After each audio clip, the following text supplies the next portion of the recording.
नमस्कार दोस्तों, मैं कर्नल अजय CEO ajayastromaniGuru.com आपसे मुखातिब होता हूं। आज 21 मई सन 2021 कारोबारी सप्ताह का अंतिम कारोबारी दिन यानी शुक्रवार। आज के इस विशेष एपिसोड में हम चर्चा करेंगे एग्रोजीन्स, कमोडिटीज एवं शेयर बाजार पर एस्ट्रो टेक्निकल फाइनेंस के आधार पर एवं फंडामेंटल एनालिसिस के आधार पर विश्लेषण, क्या तेजी या फिर मंदी। इससे पहले हम आगे चलें, हम आपको पिछले एपिसोड में हमने आपको चना, सोयाबीन,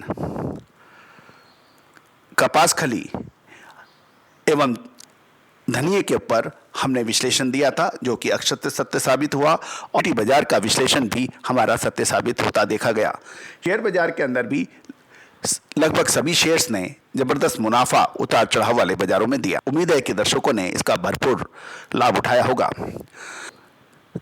एस्ट्रो फाइनेंस संभवतः विश्व में एकमात्र तरीका, साधन या टूल है जो आगे आने वाली घटनाओं का कृषि उत्पादन, मानसून या फिर मेटल के उत्पादन का सटीक विश्लेषण करने में सक्षम है। इसका प्रैक्टिस, इसका चलन हमारे भारत देश में रहा है, लेकिन विदेशी आक्रमणकारियों के वजह से हमारी ये रहस्यमयी विद्याएं लगभग नष्ट हो चुकी थी।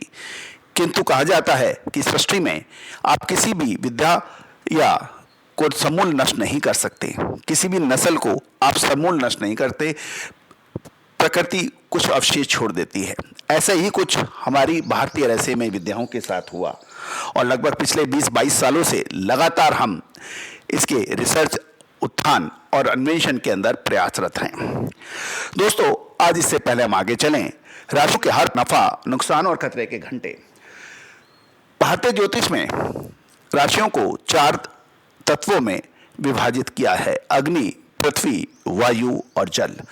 5वां तत्व आकाश इन 4 तत्वों में ही समावेशित है। अग्नि तत्व की 3 राशियां 1, 5, 9 माफ कीजिएगा, मेष, सिंह और धनु राशि। आज आपके लिए दिन मुफीद रह सकता है, अच्छा रह सकता है और आप लाभ कमाने की स्थिति में रह सकते हैं, किंतु 11 से 12 बजे के बीच में आपको अतिरिक्त सावधानी रखनी चाहिए। पृथ्वी तत्व की 3 राशियां 2, 6, 10 यानी वृषभ, कन्या और मकर राशि। आपके लिए दिन शायद मुफीद ना रहे, अच्छा ना रहे। आप बड़ी डील्स के अंदर आप एक बार पुनः विचार कर लें, विशेषकर 2 से 3 बजे के बीच में तो आपको अतिरिक्त सावधानी रखनी चाहिए। वायु तत्व की 3 राशियां 3, 7, 11 यानी मिथुन, तुला और कुंभ राशि। आपके लिए दिन मिश्रित रह सकता है, एक कदम आगे निर्णय की स्थिति रह सकती है। आप विशेषकर 1 से 2 बजे के बीच में अतिरिक्त सावधानी रख सकते हैं। 4, 8, 12 जल तत्व की राशियां यानी कर्क, वृश्चिक और मीन राशि। आपके लिए दिन अच्छा रह सकता है। आपके धैर्य की जो आपने अच्छे स्टॉक्स या कमोडिटीज में ट्रेड किया है, उसमें आज आप लाभ कमाने की स्थिति में रह सकते हैं।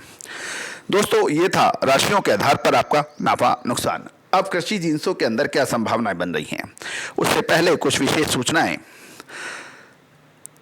चीन अपने खाद्य तेलों के आयात में संभवतः कमी करेगा। मार्केटिंग ईयर अक्टूबर 2021 से सितंबर 2022 के मध्य ये कटौती हो सकती है। याद रखिएगा, चीन ने सोयाबीन, मक्का और गेहूं की जबरदस्त खरीदारी की। इससे अंतर्राष्ट्रीय बाजारों के अंदर इन 3 कमोडिटीज के भाव आकाश छू गए। पिछले लगातार 2 क्वार्टर से इन 3 कमोडिटीज के अंदर ऐतिहासिक स्तर पर भाव देखे गए। तो चीन के खाद्य तेलों के आयात में कमी की जो घोषणा है वो एक चिंताजनक है। सोयाबीन एवं मूंगफली के हाई यील्ड सीड्स भारत सरकार किसानों को उपलब्ध कराएगी। सोयाबीन में अंतर्राष्ट्रीय बाजारों में लगभग 3.64 यानी 3.64% की साप्ताहिक गिरावट दर्ज हुई और पाम ऑयल में भी लगभग 3% की साप्ताहिक गिरावट अंतर्राष्ट्रीय बाजारों में दर्ज हो चुकी है। तो दोस्तों, ये था अंतर्राष्ट्रीय बाजारों की खबर। अब कृषि जिन्सों में क्या संभावनाएं बनती हैं। कृषि जिन्सों के अंदर चने के अंदर मुझे मजबूती की संभावनाएं नजर आ रही हैं। इसके अंदर निवेशक ख्याल रख सकते हैं। इसके अतिरिक्त सोयाबीन के अंदर कुछ कमजोरी की संभावनाएं नजर आती हैं। सोयाबीन एवं सोया तेल, इसके अंदर मुनाफा वसूली या गिरावट की संभावनाएं बन सकती हैं, विशेष ख्याल रखें।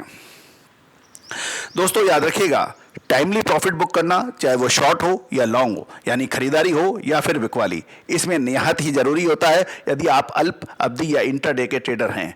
यदि आप पोजिशनल ट्रेडर हैं, निवेशक हैं, 2 से 3 महीने की तेजी मंदी या उसके विश्लेषण के आधार पर काम करते हैं, तो आपको भी स्टॉप लॉस का ख्याल रखना चाहिए। ये था कृषि जिंसों पर आज की विश्लेषण। अब शेयर बाजार में क्या संभावनाएं बनती है। दोस्तों आपको याद होगा, हमने सरकारी क्षेत्र की कंपनियां पे नजर रखने के लिए आपको कहा था, फार्मा सेक्टर्स के ऊपर भी आपको नजर रखने के लिए कहा था। ये लगातार अच्छा प्रदर्शन कर रही हैं। सरकारी क्षेत्र के बैंक्स, चाहे एसबीआई हो, आईओबी हो, बैंक ऑफ महाराष्ट्र हो, ये सभी अच्छा मूवमेंट कर रहे हैं। इसके अलावा एचडीएफसी और एचडीएफसी बैंक, इस पे भी नज़र रखी जा सकती है। इंडियन बैंक के ऊपर भी नज़र रखनी उचित रहेगी। सीमेंट सेक्टर के अंदर भी मजबूती की संभावनाएं बन सकती हैं, चाहे वो इंडिया सीमेंट हो, अल्ट्राटेक सीमेंट हो, इनके ऊपर आप नज़र रख सकते हैं। लेकिन याद रखिएगा, सीमेंट सेक्टर के अंदर बहुत लंबी अवधि के लिए अब फ्रेश निवेश करना उचित नहीं है। ट्रेडिंग के लिए यदि आप इसमें ट्रेड करते हैं तो उचित है, लेकिन यदि आप निवेश करना चाहते हैं 2 से 3 महीने के लिए सीमेंट स्टॉक्स के अंदर, तो आपको एक बार पुनः विचार कर लेना चाहिए। शेयर बाजार के अतिरिक्त आज कमोडिटी बाजार में क्या संभावना बनती है। आज आप गोल्ड यानी सोने के ऊपर नज़र रख सकते हैं। बहुत महत्वपूर्ण होगा, क्योंकि सोने और चांदी के अंदर ज़बरदस्त उतार चढ़ाव दर्ज हो रहा है और सोने और चांदी ने अपने ईयर हाई भी रिजल्ट्स आज इस सप्ताह दिखाए हैं। दोस्तों याद रखिएगा एक बात पुनः, शेयर बाजार हो, कमोडिटी बाजार हो या फिर करेंसी बाजार, इसके अंदर रिस्क मैनेजमेंट बहुत ज़रूरी है। आप सही समय पे स्टॉप लॉस लगाएं, अपना मुनाफा सही वक्त पे आप बुक करें, तभी आप इस बाज़ारों के अंदर लंबी समय तक सरवाइव कर सकते हैं। और छोटा मुनाफा, बड़ा नुकसान, एवरेजिंग, ये इसके ज़बरदस्त शत्रु हैं। ग्रीड एंड पैनिक, लालच और घबराहट, इन दोनों से ही बचना चाहिए।